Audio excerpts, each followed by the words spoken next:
আসসালামু আলাইকুম ওয়া রাহমাতুল্লাহি ওয়া বারাকাতুহু। ইন্নাল হামদুলিল্লাহ ওয়াস সালাতু ওয়াস সালামু আলা রাসূলিল্লাহ ওয়া আলা আলিহি ওয়া আসহাবিহি ওয়া বারাকা ওয়া সাল্লাম।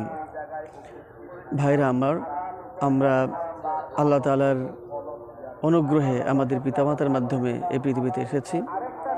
এই পৃথিবীতে সবচেয়ে আপনজন হচ্ছে আমাদের পিতামাতা এবং সবচেয়ে সম্মান পাওয়ার যোগ্য, সবচেয়ে খেদমত বেশি পাওয়ার যোগ্য, সর্বাগ্রে অধিকার পাওয়ার যোগ্য হচ্ছে আমাদের পিতামাতা। এই পিতামাতা যদি অমুসলিম হয়ে থাকেন, মুশরিকা হয়ে থাকেন, তারা যদি মুশরিকও হয়ে থাকেন, তাহলে অবশ্যই তারপরও তাদের সাথে সদাচরণ করতে হবে, তাদের সাথে দুর্ব্যবহার করা যাবে না।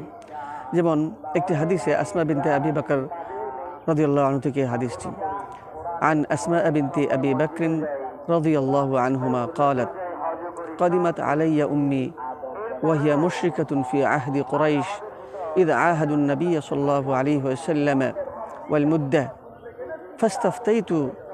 فاستفتيت النبي صلى الله عليه وسلم قلت يا رسول الله قدمت علي أمي وهي راغبة أفأصل أمي قال نعم সিলি উম্মিক।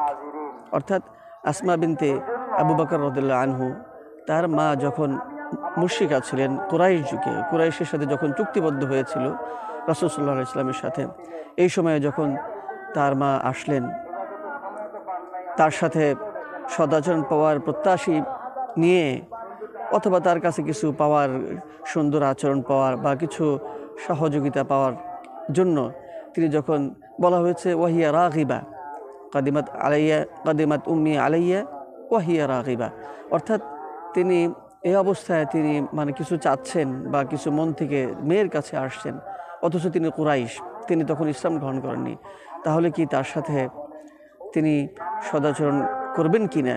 তিনি রাসূল সাল্লাল্লাহু আলাইহি ওয়াসাল্লামের কাছে এই সম্পর্কে তার মতামত জানতে চাইলেন। ফাস্তাফতাইতুন নাবিয়্যা সাল্লাল্লাহু আলাইহি ওয়াসাল্লাম।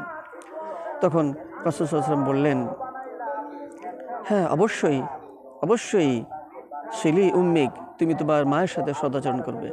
এই হাদিস থেকে আমরা যে জিনিসটা বুঝতে পারি, আমাদের পিতামাতা যদি তারা মুশরিক হয়ে থাকেন এবং মা যদি মুশরিকা হয়ে থাকেন, পিতা যদি মুশরিক হয়ে থাকেন, অমুসলিম হয়ে থাকেন, অবশ্যই আমাদেরকে সদাচরণ করতে হবে।